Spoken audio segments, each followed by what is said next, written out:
Assalamualaikum warahmatullahi wabarakatuh.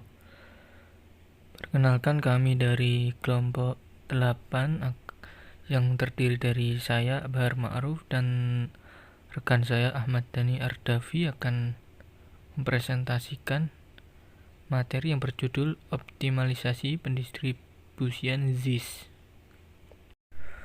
Optimalisasi menurut Kamus Oxford adalah optimize is make something as good as it can be, use something in the best possible way.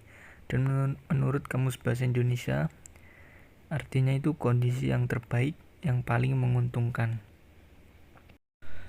Selanjutnya, pendistribusian ZIS. Jadi, pendistribusian ZIS itu menyalurkan dana zakat, infak, dan sedekah yang telah dikumpulkan oleh suatu individu atau kelompok untuk kemudian disalurkan kepada kelompok-kelompok yang memang berhak menerimanya sesuai dengan ketentuan syariat Islam. Selanjutnya, pendistribusian zakat itu pada 8 golongan. Yang pertama itu fakir, kedua miskin, ketiga amil zakat, keempat mu'allaf, kelima memerdekakan hamba sahaya, keenam orang yang berhutang, ketujuh orang yang berjuang di jalan Allah, dan yang kedelapan orang yang sedang dalam perjalanan. Selanjutnya, macam pendistribusian. Yang pertama ada pendistribusian yang bersifat konsumtif tradisional, yaitu dana atau barang yang dibagikan kepada para mustahik untuk dimanfaatkan secara langsung. Yang kedua ada distribusi yang bersifat konsumtif kreatif, yaitu harta yang diberikan dalam bentuk lain dari barangnya yang semula, seperti diberikan dalam bentuk alat-alat bantu sekolah atau penunjang beasiswa. Yang ketiga ada distribusi yang bersifat produktif tradisional, di mana harta yang diberikan itu dalam bentuk barang-barang yang produktif.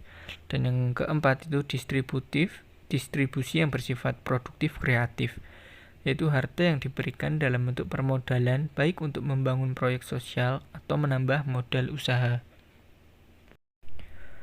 Berikutnya, bentuk pendistribusian ZIS oleh Basnas. Yang pertama ada pendistribusian yang bersifat konsumtif. Pendistribusian ini itu lebih ke arah hal mendasar seperti bahan pokok seperti sembako atau uang tunai yang langsung bisa dimanfaatkan. Terus yang kedua ada pendistribusian yang bersifat produktif. Pendistribusian ini itu ditujukan untuk mengembangkan para mustahiknya. Bisa berupa bantuan modal untuk membangun usaha atau memulai usaha.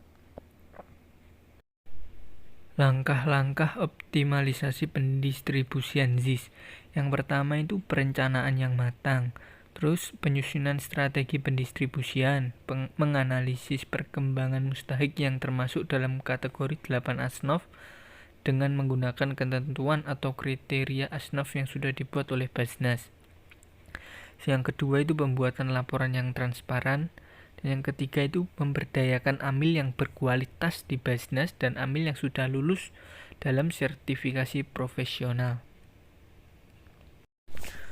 Berikutnya, faktor-faktor yang mempengaruhi optimalisasi pendistribusian ZIS. Yang pertama itu tujuan organisasinya.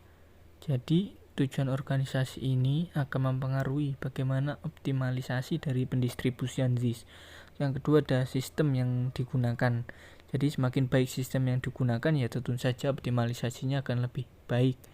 Yang ketiga ada pengambilan keputusan. Ini dimaksudkan dari pimpinannya, pengambilan keputusannya.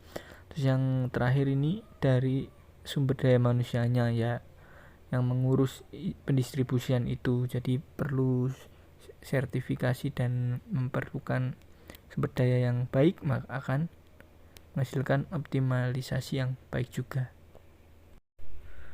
Sekian yang bisa kami sampaikan dari kelompok 8, kurang lebihnya mohon maaf. Wassalamualaikum warahmatullahi wabarakatuh.